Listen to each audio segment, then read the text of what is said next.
There is a lot of comfort, I think, in the coalition stepping up in this way as the alternative government. But even this task force will be limited. And I've got to say, Jane, I think the task force is absolutely noble. Perhaps it's something the government should be doing as well. Mike Pizzullo will be on the show too. He's calling for a commission of inquiry here. But I think this community is pretty sick of reports, and particularly reports not being acted on. We've got Gillian Siegel's recommendations here. Let's get this done. Should Parliament be recalled? It's mind-blowing that this report has sat idle without a formal government response for the last 6 months. I can't think of a greater insult to the Jewish community than to appoint an envoy, a special envoy into anti-Semitism, commission a report and then ignore it for 6 months. And this is the consequence. Now, if there are reasons why those recommendations can't be implemented, fine. The government should step up and explain why it can't or won't implement those recommendations.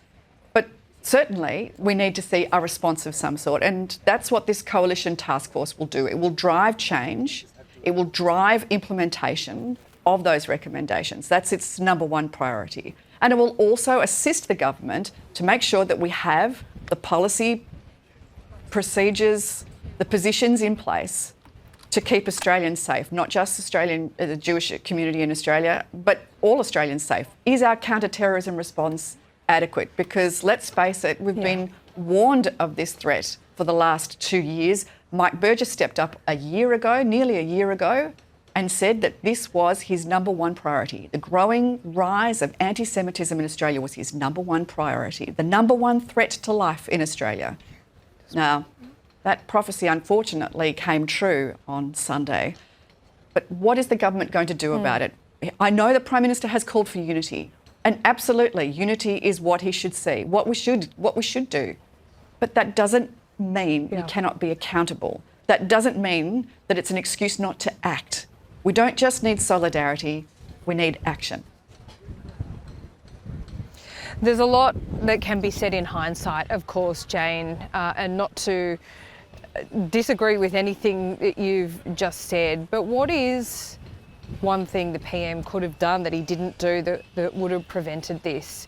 Or were we all just kind of too naive to think that this couldn't happen here, not in this place?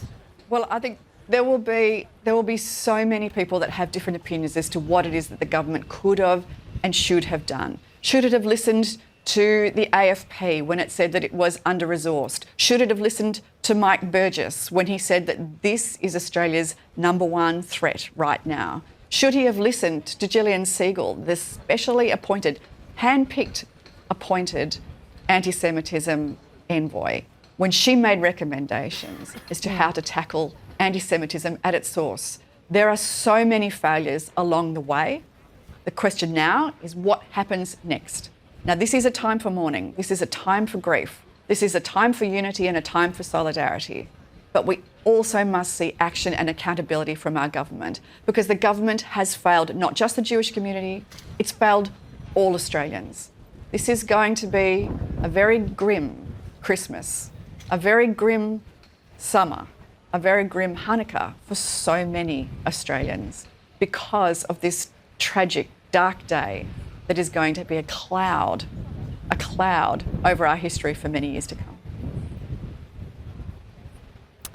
Yeah, I think so. Got to hold on to the best of people as well in these most awful of circumstances. Jane, as always, appreciate your time.